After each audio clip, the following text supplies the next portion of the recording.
I'm not going to tell you much that you haven't already heard and don't already know, but I perhaps have a perspective that'll be useful.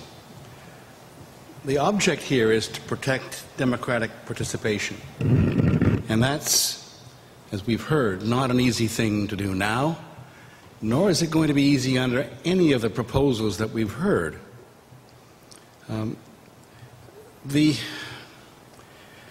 The whole idea of a costs regime being effective presupposes that you get to the end of the case 5 years down the road, several $100,000 later, have survived that long, and that the costs award can make you whole in part, never in whole, but in part. And the idea that that's an adequate protection by itself can't fly. It may be part of a panoply of measures that works. Disincentives by way of the right to early call for the termination of a lawsuit when you can perceive, at least from the defendant's point of view, that its purpose is to chill speech, prevent change, prevent effective petitioning. That's an interesting idea. But again, we have a judiciary trained in the English system, which is profoundly not committed to making judgments at the earliest stages which effectively deprive a litigant of his right to court. And that is often more true than not in cases where the litigant is rich, powerful, and represented by an army of lawyers, some of whom golf with a judge. This is not a good combination. It's a factor that may be taken into account and may help, but it's not by itself going to be enough. The idea of abuse of process or some similar concept has the same kind of problem.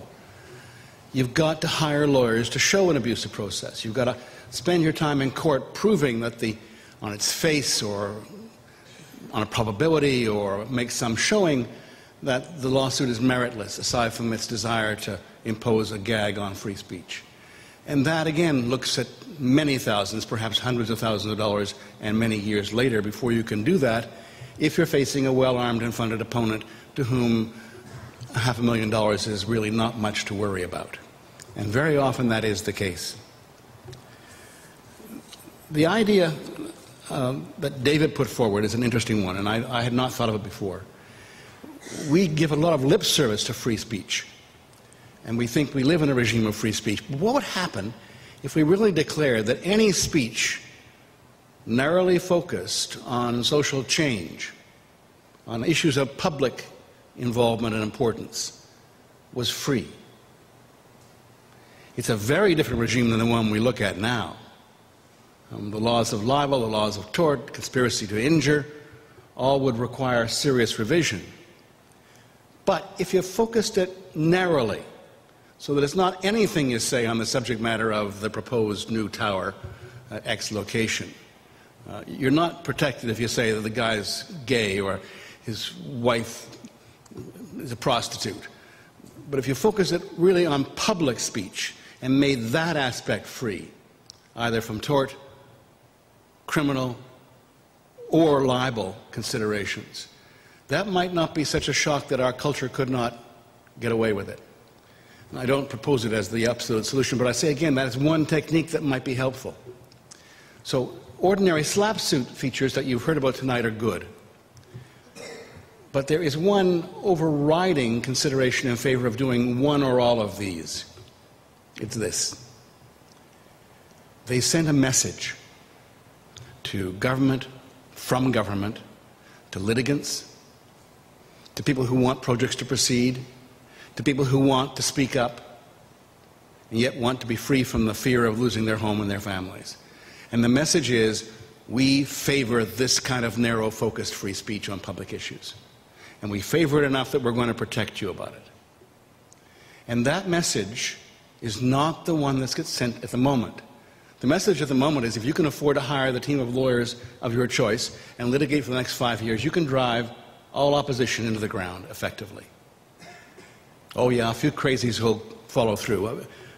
We have a mutual friend in Paul Palango, and he's a wonderful, crazy person. Nobody on earth litigates against huge American corporations for 5 to 6 years until you get a settlement that's satisfactory. Nobody does it, because the stress and the difficulty of it is beyond that of which almost any of us could sustain.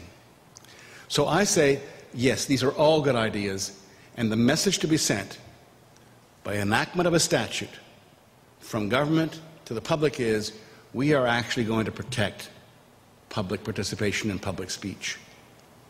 And we're going to do it meaningfully.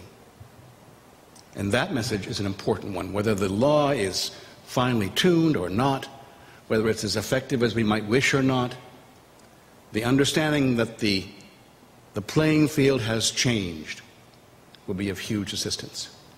Thank you.